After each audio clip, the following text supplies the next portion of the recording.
Dear all, welcome back. I have got many requests from students who want to learn how to formulate sentences regarding their daily routine. सिर्फ कुछ चंद sentences रट्टा मत मारिए, अब अपने खुद sentences आप बना सकते हैं.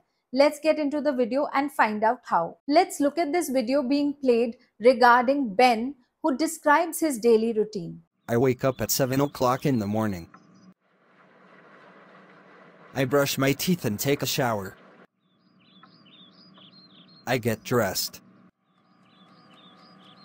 I eat my breakfast. I read the newspaper. I go to work at 8:30. I take the train to my office.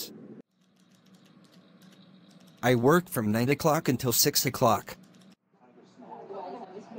I have lunch at 12:30 in the afternoon. I leave work at 6 o'clock in the evening.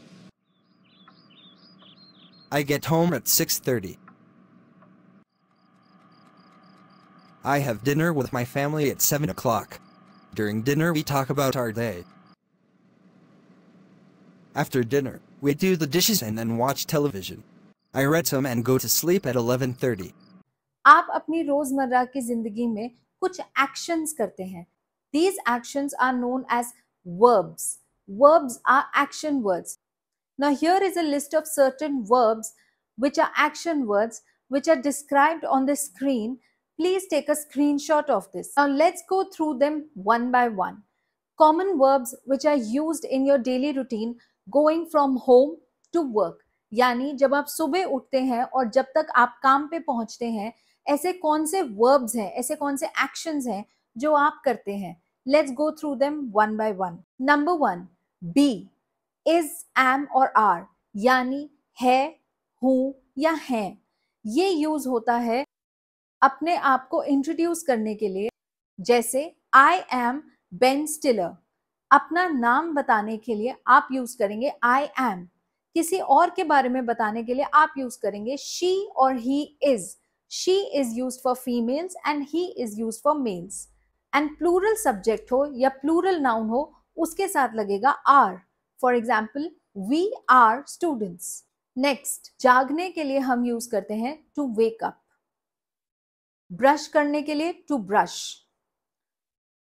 स्नान करने के लिए हम use करते हैं either we take a shower, यानी हम shower से नहाते हैं, और हम बोलेंगे I take a bath. कपड़े पहनने के लिए हम यूज करेंगे to dress. I dress up. खाना खाने के लिए हम यूज करेंगे to eat. To eat, सुबह का नाश्ते को हम ब्रेकफास्ट बोलेंगे, दोपहर के खाने को हम लंच बोलेंगे और रात के खाने को हम डिनर बोलेंगे. सो I eat breakfast और I have breakfast in the morning. सुबह सुबह. पढ़ने के लिए हम to read बोलेंगे. अगर हम काम पे जाएं सुबह सुबह तो उसको बोलेंगे I go to work. गो मतलब जाओ. आप काम पे जाने के लिए आगे यूज कर सकते हैं बाय बस, अगर आप बस से जाते हैं. ऑन फुट, ऑन फुट यानी पैदल जाते हैं. बाय ट्रेन, ट्रेन से जाते हैं तो आप यूज करेंगे बाय बस, ऑन फुट और बाय ट्रेन. इन प्रेपोजिशंस का ध्यान रखेंगे. और अगर आप अपने काम पे ड्राइव करके जाते हैं तो आप बोलेंगे आई ड्राइव टू वर्क. और काम करने के लिए आप बोलेंगे टू वर्क. I work. काम से निकलने के लिए आप बोलेंगे और I leave from work at so and so time. अब कुछ कॉमन वर्ब्स हैं जो जब काम से घर आते हैं तो उधर के लिए हम यूज करेंगे. इसका भी स्क्रीनशॉट आप ले लीजिए. Let's go through them one by one. Number 1, to reach home, यानी घर पहुंचने के लिए हम यूज करेंगे टू रीच. टू ईट और टू हैव डिनर, यहाँ पर हम रात का खाना खाने के लिए टू ईट या टू हैव यूज करेंगे. अपने बच्चों से या अपने हस्बैंड या वाइफ से बात करने के लिए हम वर्ब यूज करेंगे टू टॉक. टीवी देखने के लिए टू वॉच. कोई हेल्प करने के लिए या काम पे या घर आकर कोई भी चीज में मदद करने के लिए हम यूज करेंगे टू हेल्प. और कोई काम करने के लिए, होमवर्क करने के लिए या कुछ भी काम करने के लिए हम यूज करेंगे टू डू. और सोने के लिए हम यूज करेंगे to sleep. Now these verbs are very essential. You should keep them in mind if you want to use or if you want to formulate sentences with these verbs talk about your daily routine. किसी भी conversation में there are 3 persons.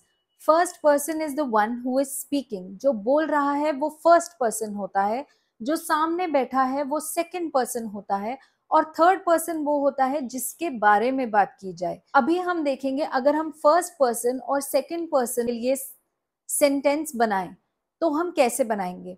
सो आपकी screen पे एक chart दिख रहा होगा.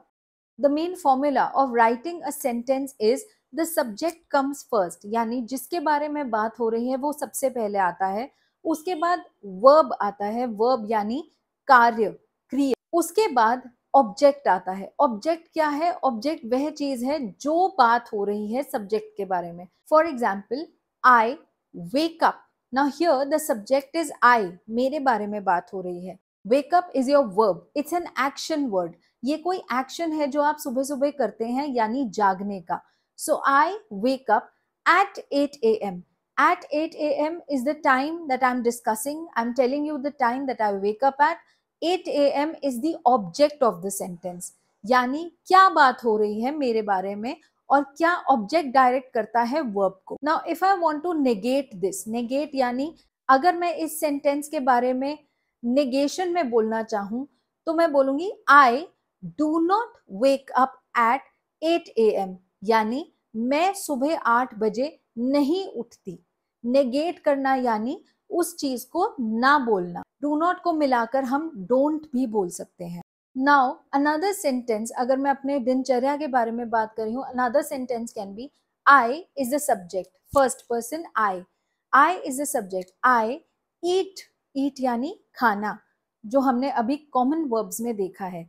आई eat breakfast at 9 a.m.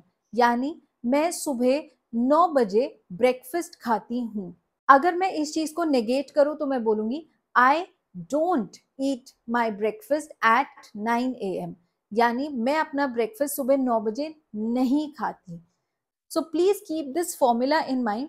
First would be your subject, then it would be a verb. जो कॉमन वर्ब्स हैं वो हमने देख लिए हैं, एंड उसके बाद हम लगाएंगे object. So object would direct to the verb. अगर वर्ब है वेकअप तो वेकअप ऑब्जेक्ट होगा. कब वेकअप, कितने बजे. So I would say I wake up at 8 a.m. So please keep this in mind. So please take a screenshot of this screen.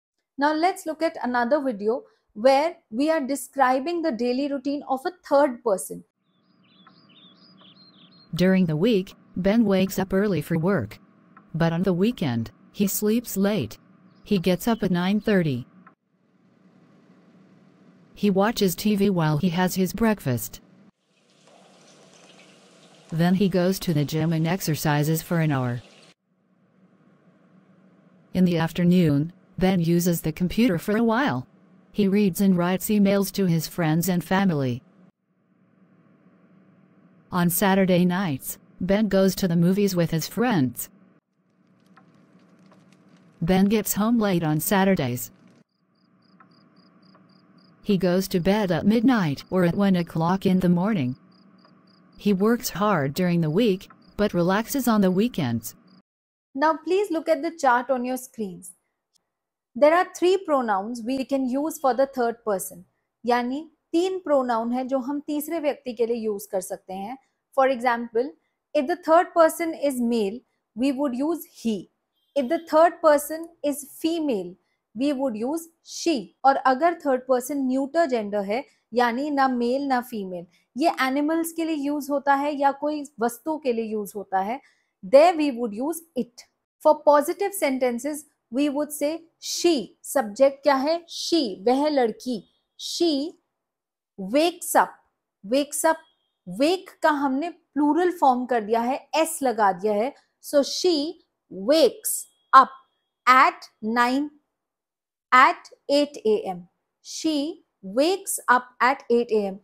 याद रखें, for third person, the form of the verb will become plural. We will add an s to it. और अगर इसी को ही मैं negative sentence में डालना चाहूं तो मैं यूज करूंगी she does not. यहां पर do कन्वर्ट हो जाता है does में. यहां पर भी हम do की s फॉर्म लगा देंगे does. So she does not wake up at 8 a.m. यहाँ पर wakes नहीं होगा, यहाँ पर wake ही रहेगा. Why?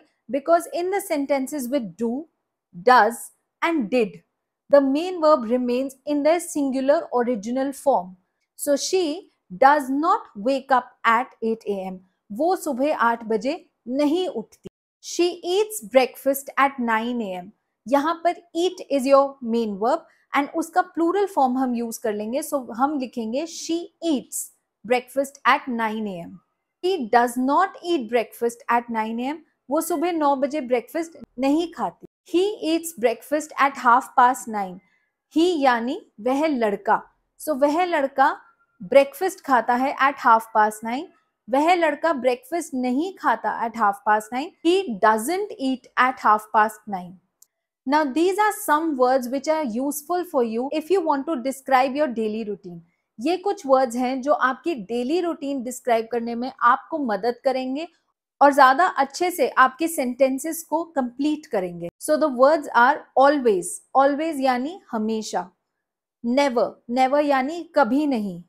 जनरली. जनरली यानी आमतौर पर. यूजुअली. यूजुअली ऑल्सो मीन्स आमतौर पर. On Tuesdays, on Mondays, on Wednesdays, on Saturdays, ये सब हम यूज करेंगे for describing a daily routine और a daily practice. Every day, every month, daily, monthly, weekly. Often. Often यानी अक्सर. सेल्डम. सेल्डम यानी कभी कभी. सो ये कुछ वर्ड्स हैं जो डिस्क्राइब करते हैं. तो वर्ब आप यूज कर रहे हैं वो आप कितना करते हैं, कितना प्रैक्टिस करते हैं. For example, I wake up at 9 a.m. Every day. Every day यानी रोज. मैं रोज सुबह 9 बजे उठती हूँ. फॉर एग्जाम्पल, आई पे माई बिल्स एवरी मंथ. मैं अपने बिल्स हर मंथ चुकाती हूँ. आई गो टू वर्क बाय बस ऑन ट्यूजडेज. मैं ट्यूजडेज को अपने काम पे बाय बस जाती हूँ. बाकी दिन शायद मैं ऑन फुट जाती हूँ, शायद मैं ड्राइव करती हूँ. Depends. Now you will notice that these words, they help in completing your sentence better. Now let's bring it all together. Let's watch a conversation between Bob and Susan who have just met at a supermarket. Let's see, there is more structure and there is more vocabulary in this conversation. Let's watch their conversation together. Hey Susan, how's it going? Hi, Bob. Good to see you. What's new? How are Diana and the kids? They are good. Diana has a new job and the kids are in school. A new job? That's great. But today is Friday. You are not at the office? Oh no, I don't work on Fridays. I have Fridays off. You have Fridays off? A 3-day weekend every week? Lucky you. Yeah, it's great. Diana goes to work, the kids go to school and I stay at home and do nothing. Come on, Bob. That's not true. You are here at the supermarket. You are right. After I bring the kids to the school, I come to the supermarket to buy groceries for the weekend. So, you bring the kids to school and then go for food shopping. Yes! And after your food shopping, you go home and relax? No, not really. After the food shopping, I go home and clean the house. And then you relax? You read or watch TV? No, then I do laundry. And after laundry, do you relax? No, then I cook. And after that I... Bob, you don't have Fridays off. I don't? No, you work harder on Fridays. I think you are right. Well, Bob, enjoy the rest of your day off. Gee, thanks a lot, Susan. Now this let's practice session, I would urge all of you to attempt. These are 6 sentences. There are different subjects, there are verbs, and then there are objects. You have to match the subject to the correct verb to the correct object and make complete sentences. So type in the 6 sentences in the comments below and we will be giving you a shout out in our next video. Until then, stay tuned, follow us for more. Don't forget to like, share and subscribe to our channel.